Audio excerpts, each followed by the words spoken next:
নতুন বছরের দেশের সামগ্রিক রূপান্তরের পূর্বে উপনীত হওয়ার প্রত্যাশা বিএনপির ভারপ্রাপ্ত চেয়ারম্যান তারেক রহমানের। আজ মঙ্গলবার ৩১ ডিসেম্বরে নিজের ভেরিফাইড ফেসবুক অ্যাকাউন্টে এক পোস্টে তিনি এ আশা প্রকাশ করেন। দেশবাসীকে ইংরেজির নতুন বছরের শুভেচ্ছা ও অভিনন্দন জানিয়ে তারেক রহমান বলেন, কামনা করি সবার জীবনে খ্রিস্টীয় নববর্ষ অনাবিল আনন্দ, সুখ, স্বাচ্ছন্দ্য, শান্তি ও কল্যাণ বয়ে আনুক। তিনি বলেন, পুরনো বছরের ব্যর্থতা, গ্লানি, হতাশাকে ঝেড়ে ফেলে নব উদ্যমে এগিয়ে যাওয়ার প্রেরণা যোগায় নববর্ষ। নতুনকে বরণ করা মানুষের সহজাত প্রবণতা। নতুন বছরে আমরা দেশের সামগ্রিক রূপান্তরের একটি পূর্বে উপনীত হতে পারব বলে আশা রাখি।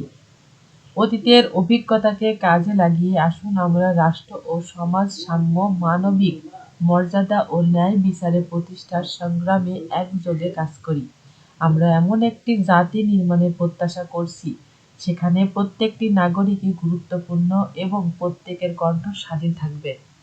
গেল বছরটি এখন আমাদের মনে জাগরুক হয়ে থাকবে উল্লেখ করে বিএনপির ভারপ্রাপ্ত চেয়ারম্যান বলেন, গত বছরের বেশ কিছু তিক্ত অভিজ্ঞতা, ছাত্র জনতার আত্মদান এবং অধিকার হারানোর যন্ত্রণা আগামী বছরের আমাদের একদিকে যেমন বেদনার্থ করবে, আবার অন্যদিকে নতুন উদ্যমে শান্তি, সম্প্রীতি ও বহুদলীয় গণতন্ত্রের অধিকার ফিরে পাওয়ার সম্ভাবনায় আমাদেরকে উদ্বুদ্ধ করবে।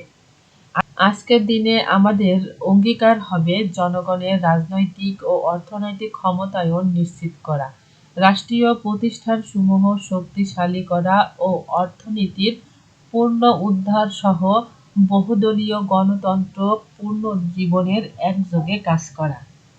তারেক রহমান আরও বলেন, বাংলাদেশের অজস্র রক্ত ঋণে অর্জিত গণতন্ত্রের প্রয়োগ ও অনুশীলনে আমাদেরকে তৎপর হতে হবে।